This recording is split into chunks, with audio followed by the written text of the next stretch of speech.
Hey guys, Chris here for Thomann Guitars and Basses. Welcome to Guitar Tech Tips Q&A number 11. We'll talk about string action, basses, and leveling frets.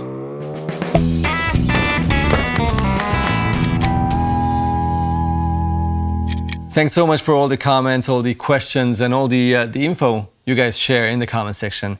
I really appreciate them coming in, and I truly believe those do help a lot of us and a lot of the guitar players in this community. So the first comment is from Hanton10, and it's already a really useful advice. Leveling individual frets is too risky, especially for a beginner self-taught luthier, because if you overfile it, it will become too low and there's no way to fix it anymore. You're totally right, Hanton. It's risky, and many of those things that we are doing in these episodes are kind of risky.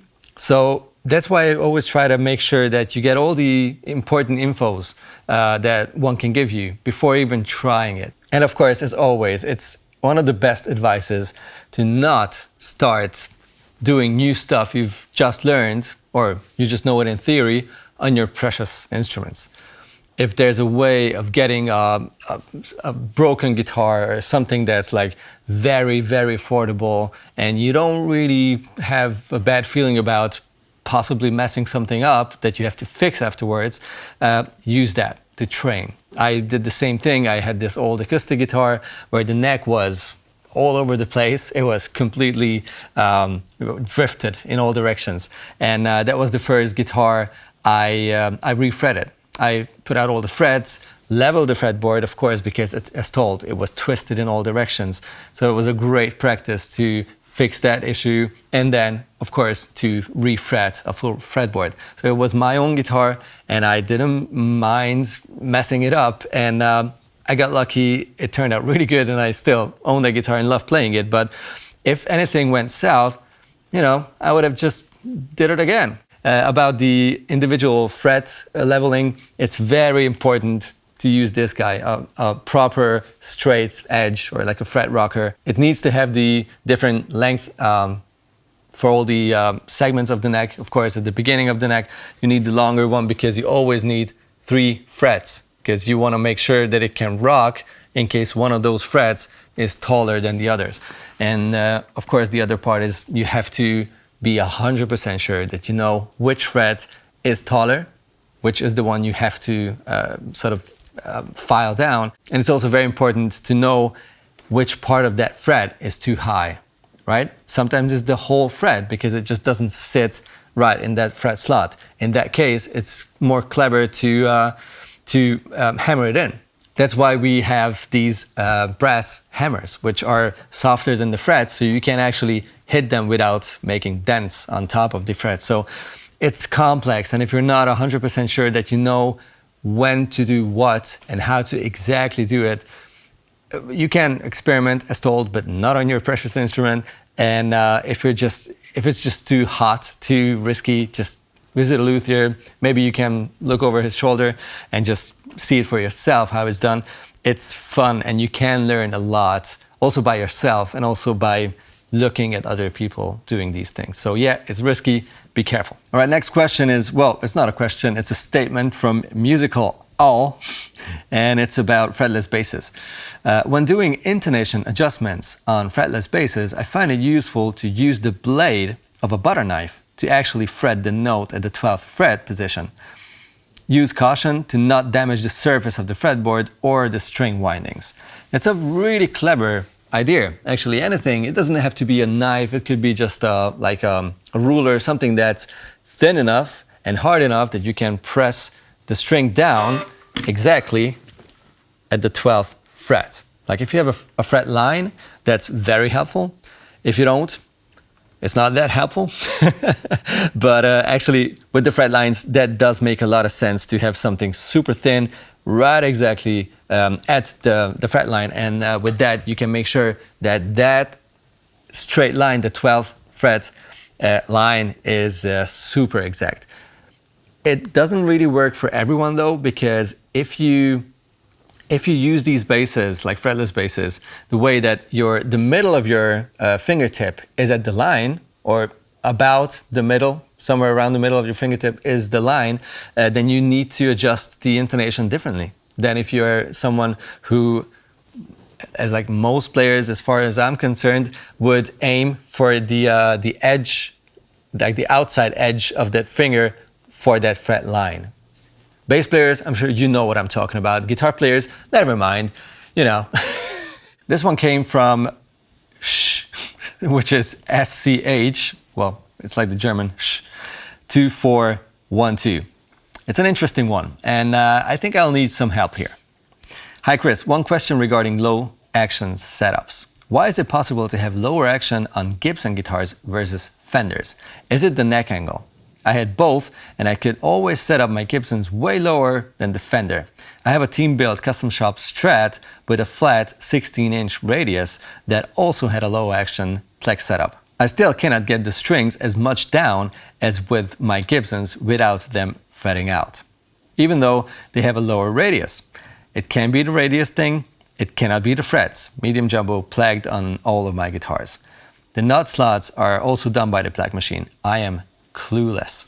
Until you mentioned the Strat being plagued as well, which means that the frets are leveled by a machine called a plag machine. In case you're not familiar with it, is the most accurate way of leveling the frets. Until you mentioned that, I kind of assumed that it's because of Gibson guitars being plagued from the factory. Like all Gibson guitars that are built are going to be plagued.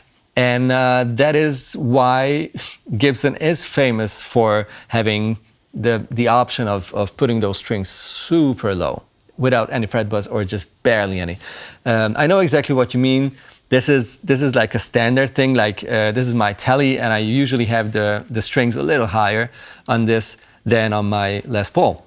I do not have an answer. In your situation, it's unique because you have all of your guitars plagued, you have the same frets in them, your Strat even has a very straight radius, like 16 inches, way flatter than a Gibson radius, which would be around 12 inch. So there is literally no explanation for it, at least I'm not aware of it. You've mentioned the neck angle, shouldn't change a thing, but who knows, could be a thing. I'm literally clueless, just as you. So in case anyone has any proper explanation for this weird situation, let us know in the comments below. I'd love to figure out why this is happening. Okay, for this next one, I also ask for your ideas, suggestions in the comments. It's from Igor Romanovsky.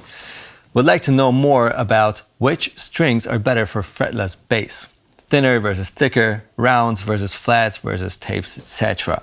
Well, first of all, general opinion is that there is no right or wrong. So you use the gauges, string gauges that you prefer. Some will like more tension, some will like a sloppier feeling and that sort of less bassy tone of like 40s, 40 to 95s, etc. So it really depends on your taste, feel-wise and tone-wise. About the round wound versus flat versus all the different string types.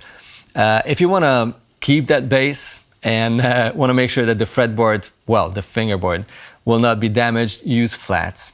If you really do not like flats, use, of course, normal strings, round wounds. Just don't be surprised that you'll see all those stripes and all those carvings in your fingerboard because, well, those are just little round wounds which will vibrate and move around. It's gonna happen. In case any of you guys have any suggestions, like whatever strings you prefer on your fretless basses, let us know, of course, as asked in the comments below. We'd really appreciate it. Artur Brzozowski has a couple of questions. If you'd explain how to get the 1mm string action across the board without buzzing, that would be amazing.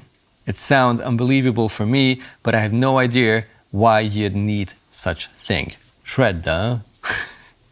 All right, before I move on, let's react to this part. It really depends on the instrument. Like if you have a flatter radius fretboard, like 12, so like Gibson radius or even flatter, it's gonna be super easy as long as the frets are leveled perfectly. That's very important to have a plaque style, super perfect fret job on the guitar. Because otherwise, if you have like 1mm for the first and the sixth string, like all of them, that's super, super low. So first of all, the neck should be almost straight, like the neck curve, like just shortly before being completely straight. Then you need a flat radius with 9.5 radius, and that is not gonna work. And as told, the frets need to be perfectly leveled. And then you need to be that kind of a player. If you have a heavier right hand, or you just grab those notes way harder than necessary, it's gonna buzz. Like if I'm playing a guitar that's set up for John Petrucci, which is something I did in my video with Matty, John's guitar tech, and I set that Petrucci's signature guitar up for his specs, so 1 millimeter, I think it was a 7 string even, so it was crazy. It was playable, totally workable, and as soon as I paid attention to my pick attack, it didn't buzz. But if I play how I play, it's gonna just buzz all the time and it's gonna annoy me. So you need to be that kind of player. You need to have a light touch on the guitar, and then it's gonna work. Second part of the comment: when you're doing spot fret repairs like this one, when do you know that it's the right height? It looks like you checked it with a rocker, masked, took the file and went for it, which is kind of scary to me.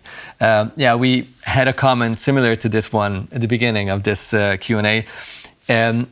This is not my first fret leveling, so I know what to look for, how much is too much, which part of that fret needs to be leveled. Is it just the middle, the whole fret, or however it is? And I'm also checking as long as I'm 100% sure that I know exactly which fret is the one that needs to be taken care of. So there are a lot of things going on in my head when I'm checking the frets with the rocker and making sure that it's, that I know exactly what's happening. And as soon as I have all my little checklists, all the points on my checklist completely done and I'm 100% sure, then I just, go ahead, grab the file and gun that thing. So it looks simple and it looks risky, but if you have some experience, you will know what to look for and barely ever make a mistake again. Still, what I did in the video is pretty much the same thing as what I did the first time I did like a spot repair, like just one fret that was too tall. So I guess I would have been slower if this was my first one, and I would have checked it 10 times or 20 times until I trusted myself. But in the end, it's just the same thing. I just made it look faster to not be super boring. We keep these videos short that you can put it on, repeat, and make sure that you remember and nail all the steps that I mention or show. And Arthur's last question: is that fret file with groove necessary for such a bold move, or is my fine flat file with safe edges enough? It depends on what you're doing. If you just want to, for example, round off the sides of the frets because they're too sharp.